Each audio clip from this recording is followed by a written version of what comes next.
Oren আবার শুনেছেন আপনি কানাপট্টি গরম করে এলাম বান্দির বাচ্চা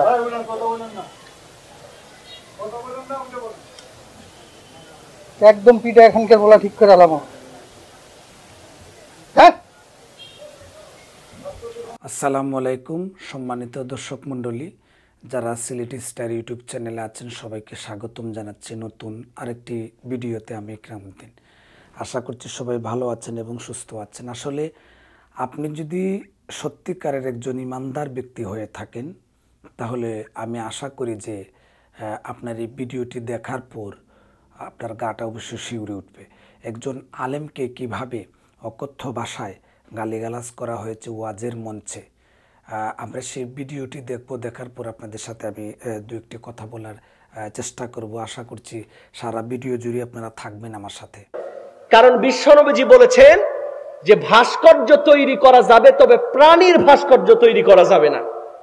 সেটা একটা ছাগল হোক, একটা মুরগি হোক, একটা পুতুল হোক, যে কোনো প্রাণীর ভাস্কর্য সেটা সম্মানের জন্য বানানো যাবে।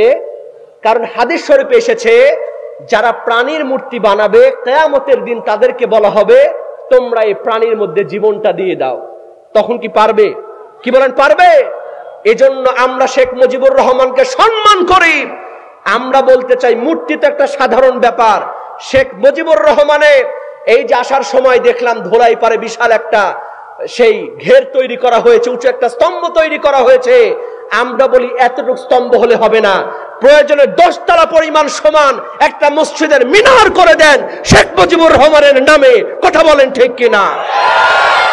শেখ মুজিবুর রহমানের নামে মসজিদ কমপ্লেক্স করে দেন, শেখ মুজিবুর রহমানের জন্য মাদ্রাসা বানিয়ে দেন।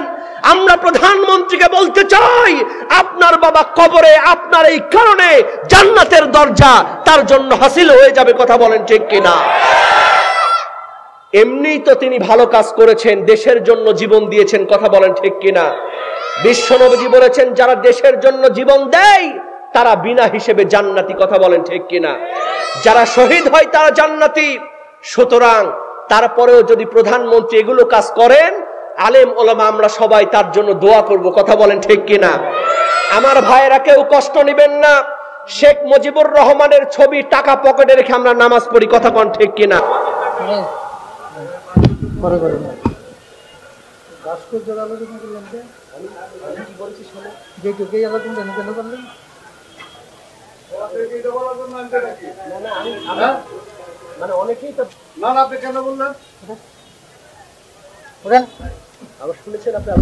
কানাপট্টি গরম করে এলাম বান্দির বাচ্চা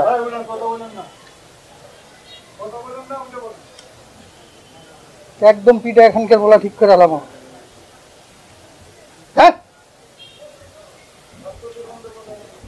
মারানির বলা রাষ্ট্রীয় কথা একদম পিঠাই লোলা গেলাম।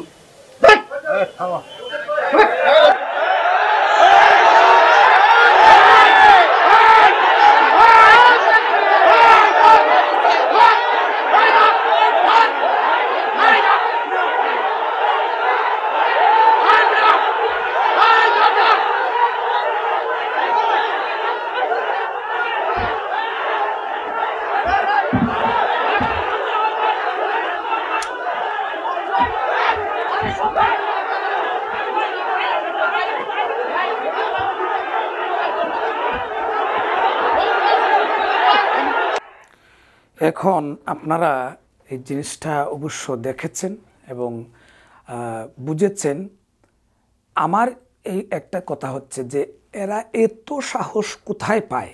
একটা যুক্তি, একটা তর্ক, একটা হাদিস কোরআন মানে বলতে গেলেই কিন্তু যুক্তি আসে, তর্ক আসে। তর্কের সাথে আপনার যুক্তিটা যদি থাকে তাহলে যুক্তি দিয়েই কিন্তু উনি বুঝিয়ে যাচ্ছিলেন বা বুঝাচ্ছিলেন।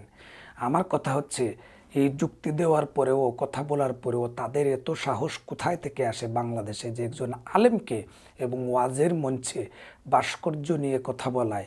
প্রত্যেকটা আলেমদেরকে স্টেজ থেকে নামিয়ে দেওয়া হচ্ছে, গালিগালাজ করা হচ্ছে, মারপিট করা হচ্ছে এবং ওয়াজের মাইক বন্ধ করে দেওয়া হচ্ছে।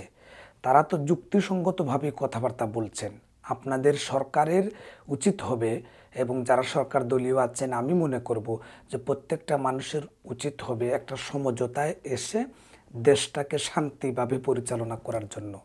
কারণ ওনারা বলছেন ভাস্কর্য বানানো যাবে না, আর আপনারা বলছেন যে ভাস্কর্য বানাতেই হবে। ইতিমধ্যে আপনারা দেখেছেন হয়তো শেখ মুজিবের যে ভাস্কর্যটা যেথায় লাগানো হয়েছিল এখানে ভেঙে ফেলা দেওয়া হয়েছে। এখানে কত কোটি টাকা জানি আপনার ব্যয় হয়েছে। এটা কার টাকা, কোথায় থেকে আসলো? জনগণের ট্যাক্সের টাকা, প্রবাসে যারা থাকেন প্রবাসীদের ট্যাক্সের টাকা, রেমিটেন্সের টাকা। তো এইভাবে যদি পরিস্থিতি হয় বাংলাদেশে, তাহলে আমি জানি না যে বাংলাদেশ কোথায় যাবে আর কোথায় এগিয়ে যাচ্ছে। যে আলেমকে অপমান করা হয়েছে, কথ্য ভাষা গালিগালাজ করা হয়েছে, এটা অবশ্যই সমবেদনা জানাতে হয়। আমরা যারা মুসলিম ভাই বোনেরা আছি, উনি সুন্দর কথাবার্তা বলেছিলেন, ওনার প্রতি কি বলবো, মানে দুঃখ প্রকাশ তো অবশ্যই করছি।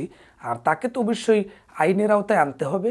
আমি মনে করি আইনের আওতায় যদি না আনা হয়, সামনের দিকে আরেকজন এই সমস্ত কাজ করবে। আর মনে হয় না যে যদি সে শেখ মুজিবের নামে এইরকম করে থাকে তাকে আইনের আওতায় আনা হবে বা তার মামলা দেয়া হবে। যদিও স্টেজের ভিতরে আমরা দেখেছি যে ওনাকে পুলিশ আসার পর ওনাকে মিলিয়ে দিয়েছে, কিন্তু মিলিয়ে দেওয়ার পরে হবেটা কি? উনি যেভাবে অকথ্য ভাষা গালিগালাজ করেছেন, আমি 100% শিওর উনি প্রকৃত একজন আলেম এবং প্রকৃত একজন কোরআনের হাফেজ। যতটুকু জেনেছি, নামটা আমি ভুলে গিয়েছি। যদি উনার মনে একটু কষ্ট আসে, তাহলে এই ব্যক্তির যে কতটুকু শাস্তি দিবেন আল্লাহ একমাত্র তিনি জানেন। এই দুনিয়াতেই কিন্তু শাস্তি হবে। কারণ আলেম উলামাদেরকে যারা গালিগালাজ করে, প্রকৃত আলেম যিনি আছেন, আলেম উলামাদেরকে যারা আহলে বায়াত, পীর আউলিয়া, গাউস কুতুব, তাদেরকে যারা গালিগালাজ করে বুঝে না বুঝে, তাদের কঠিন শাস্তি এই দুনিয়াতে হয়, কিয়ামতেও কিন্তু হবে। আল্লাহ এটা মানে নির্ধারিত করে রেখেছেন, আমি যতটুকু জানি। যাই হোক, আপনারা দেখলেন, সকলের প্রতি কৃতজ্ঞতা। ত্রুটি হলে ক্ষমা করবেন। আর সিলেটি স্টার ইউটিউব চ্যানেলের সাথেই থাকবেন। ভালো লাগলে আমার চ্যানেলটি সাবস্ক্রাইব করে যাবেন। আসসালামু আলাইকুম ওয়া রাহমাতুল্লাহ।